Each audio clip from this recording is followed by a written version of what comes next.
What would you do if the people who should love you the most were plotting your destruction? The desert was warm that day, the kind of warmth that made you want to lie under a tree and forget the world. Joseph didn't have a tree, he had a sheep. "Get back here," he whispered, running after it. It had slipped through the wooden fence again. Second time this week. Benjamin sat on a nearby rock, giggling. "I bet that sheep's smarter than you." Joseph grabbed the sheep's wool, panting. "Maybe it is, but it doesn't dream like I do." This is the story of a boy with dreams too big for his family to accept. Dreams that would save them all, but first would cost him everything. Back home, their tent flaps flapped in the breeze. The smell of lentils and cumin hung in the air. Jacob's camp sprawled across the hillside, 17 tents in all. Rachel's grave sat at the edge of the land. Joseph always looked at it when he came back from the fields. He never said anything, he just looked.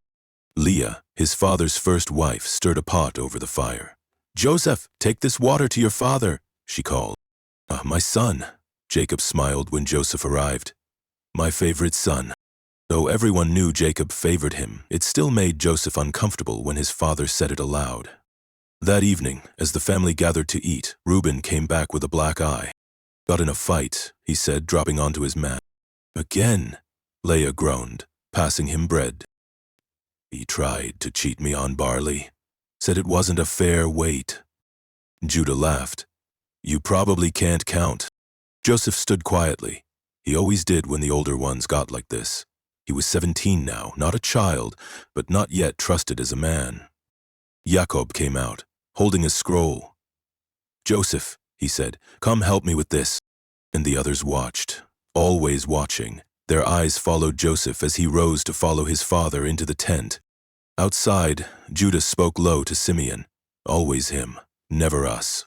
If you're enjoying this story of Joseph's journey, hit subscribe now to never miss our biblical stories that bring ancient wisdom to life. Now back to Joseph. 3 days later, Joseph woke with a start. His heart pounded in his chest. The dream was still fresh in his mind. "I had another dream," Joseph told his brothers at breakfast, his voice eager. The chewing slowed, eyes narrowed. "In my dream there were 11 sheaves of wheat in a field," Joseph continued. "Your sheaves all bowed down to mine." Silence fell heavy as a stone. Reuben broke it with a harsh laugh. "So, you think you'll rule over us? Is that it?" Later that week, Jacob presented something to Joseph. A coat, more beautiful than any Joseph had ever seen.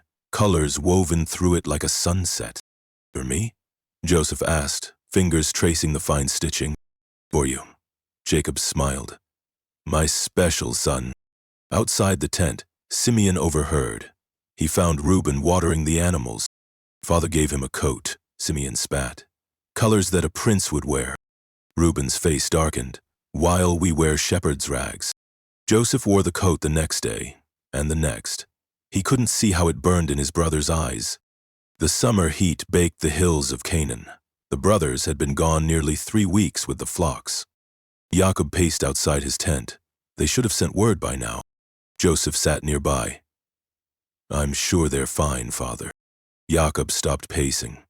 "Go find them, see if all is well, bring me word." The next morning, Joseph set out alone, his colorful coat bright against the dusty path. By midday of the second day, he reached Shechem. A stranger told him his brothers had gone to Dothan. As the sun began to dip toward the horizon, Joseph spotted them in the distance. The flocks spread across a hillside. "Brothers, it's me, Joseph." They saw him coming from far off. The coat made him impossible to miss. "Look," Dan said bitterly, "Father's favorite comes to check on us." "Here comes the dreamer," Simeon sneered. Judah's eyes narrowed.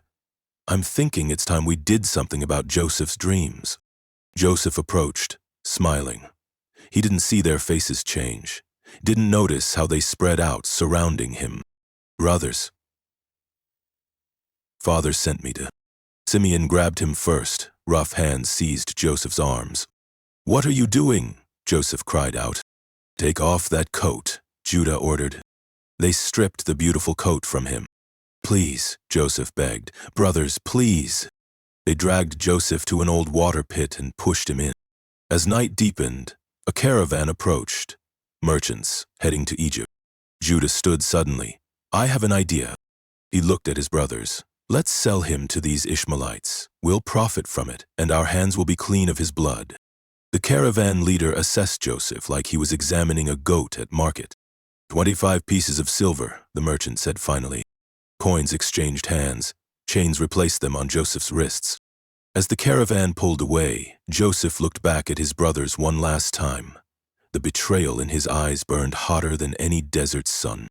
They took Joseph's coat, killed a goat, and dipped the coat in its blood. When they returned home, they showed the coat to Jacob. "We found this," Judah said, eyes cast down. "Do you recognize it?" Jacob's cry of anguish echoed across the hills of Canaan. "My son, devoured by a wild animal. Joseph is torn to pieces." In Egypt, Joseph was sold to Potiphar, captain of Pharaoh's guard. For months, Joseph worked as a servant, learning Egyptian language and customs. He worked hard, kept his head down, watched, listened, learned. The steward noticed. "You understand numbers?" Joseph nodded. His father had taught him well. The kitchen inventory is a mass fix-it. Given a chance to prove himself, Joseph excelled. Soon, he was promoted to manage Potiphar's household. But trouble came in the form of Potiphar's wife. She watched Joseph with desire in her eyes.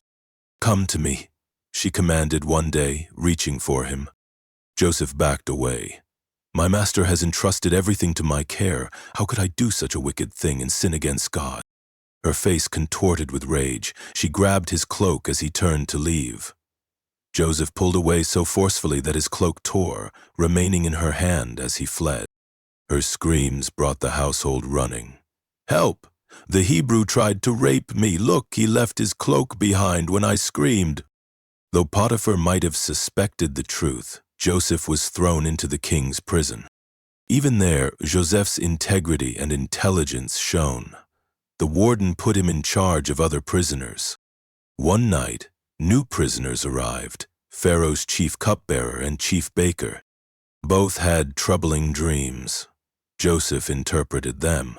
The cupbearer would be restored to his position in 3 days. The baker would be executed. Everything happened just as Joseph said. "Please remember me when you are restored," Joseph asked the cupbearer. But the cupbearer forgot him. 2 more years passed. Then Pharaoh had dreams that troubled him deeply. 7 fat cows devoured by 7 thin ones, 7 healthy heads of grain swallowed by 7 withered heads. None of Pharaoh's wise men could interpret these dreams. Finally, the cupbearer remembered there is a young Hebrew in the prison who interprets dreams. Joseph was quickly brought from the dungeon, cleaned, shaved, dressed in fine linen. Standing before Pharaoh, Joseph remained humble. "I cannot interpret dreams, but God will give Pharaoh the answer he desires." After hearing the dreams, Joseph didn't hesitate. Both dreams mean the same thing. 7 years of abundance are coming throughout Egypt, followed by 7 years of famine so severe that the abundance will be forgotten.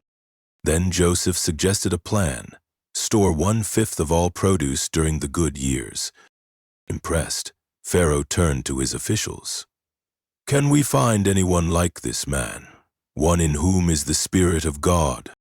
That day, Joseph went from prisoner to prime minister. Pharaoh placed his signet ring on Joseph's finger. "Only with respect to the throne will I be greater than you," Pharaoh declared. Joseph was 30 years old, 13 years since being sold by his brothers.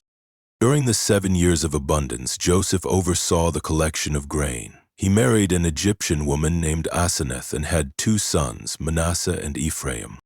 Then, just as predicted, the famine came. The famine extended to Canaan. Jacob's family was starving. "I hear there is grain in Egypt," Jacob told his sons. "Go there and buy some, that we may live and not die." 10 of Joseph's brothers journeyed to Egypt. Only Benjamin, the youngest, remained with Jacob. In Egypt, all grain purchases went through Joseph himself. When his brothers arrived, they bowed low before him, just as his dreams had foretold. Joseph recognized them immediately, but they did not recognize him. 20 years had passed. He looked and spoke like an Egyptian now. Joseph spoke harshly through an interpreter. "You are spies." "No, my lord," they protested. "We are honest men, sons of one father in Canaan." "You say you have another brother at home?" Joseph questioned. "Yes, and one who is no more," they replied. Joseph imprisoned them for 3 days. Then he released them with grain, but kept Simeon as hostage. "Bring your youngest brother to me," he ordered. "Then I know you're telling the truth." As they left, Joseph secretly returned their money to their sack. Back in Canaan, they told Jacob everything. When they found their money in their sacks, they were terrified. Jacob refused to let Benjamin go. "Joseph is gone, and Simeon is gone. Now you want to take Benjamin? Everything is against me." But as the famine worsened, they had no choice but to return to Egypt, this time with Benjamin. If this story of forgiveness and divine purpose is touching your heart, take a moment to subscribe to our channel. Now, let's see how Joseph responds to seeing his little brother. When Joseph saw Benjamin, emotion overwhelmed him. He hurried from the room to weep in private. Joseph invited all the brothers to feast at his house. They were amazed when he seated them in order of age. Before they left, Joseph ordered his silver cup hidden in Benjamin's sack. Then he sent guards to arrest them for theft. When the cup was found in Benjamin's sack, the brothers tore their clothes in despair. Back at Joseph's house, Judah stepped forward. "Please, my lord, let me remain as your slave instead of the boy. I cannot return to my father without him. It would kill him." Joseph could contain himself no longer. He ordered all his attendants out. "I am Joseph," he wept so loudly the Egyptians heard him outside. "Is my father still alive?" His brothers were stunned into silence. "Come closer," Joseph said. "I am your brother, Joseph, whom you sold into Egypt. But don't be distressed or angry with yourselves. God sent me ahead of you to preserve life." He embraced Benjamin, weeping. Then he kissed all his brothers and wept over them. "Go back to my father," Joseph told them. "Tell him that his son Joseph is alive and ruler of all Egypt. Bring him and your families here. I will provide for you during the 5 years of famine that remain." When Jacob heard that Joseph was alive, his spirit revived. "Enough! My son Joseph is still alive. I will go and see him before I die." So Jacob's entire family moved to Egypt, 70 people in all. Joseph settled them in the best part of the land. When Jacob met Pharaoh, the king asked, "How old are you?" "The years of my pilgrimage are 130, Jacob replied.